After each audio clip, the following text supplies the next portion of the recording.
gi Collins Okaka. Riwruok jopuonj mar Kuppet bade ma Migori kokalo kuom jakom margi Henry Otunga dwaro ni sirkal ochwale omenda masiro som jopuonjre mag senior sekondar e wang' sa mondo mi chenro mag somo odhi nyime e yo makare ka oyaw sikul tam mokwongo dwe manyien. Otunga bende kwayo sirkal mondo mi orangie kaka nyalo tieko moko kuom midhiero ma pod jopuonj kaloe e yudo thieth kokalo e bwo okumba mar thieth mar SHA.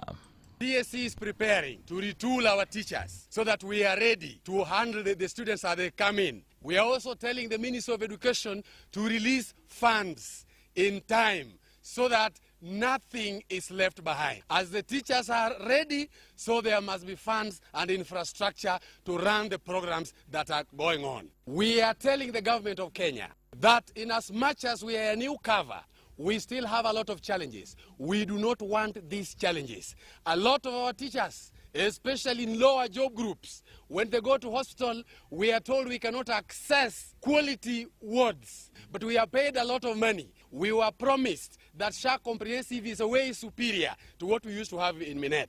So from today henceforth, can we have the proper cover that the President of the Republic promised us?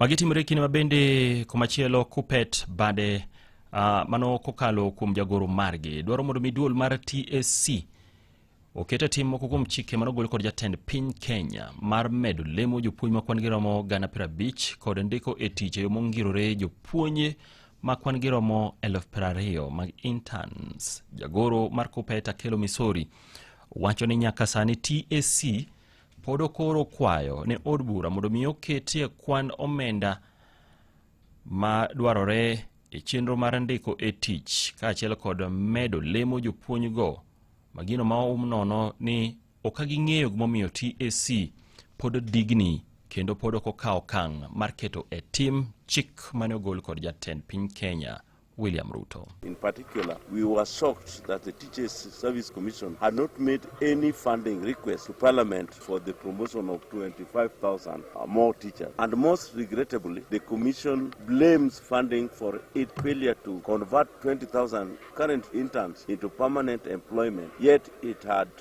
not sought such funding from Parliament. Given that the teachers got marginal increment in terms of pay between 5% and 26%, and the President agreed that the unions were supposed to sit with the Teachers Service Commission. But up to today, the Teachers Service Commission says that they have never gotten this nod from SRC.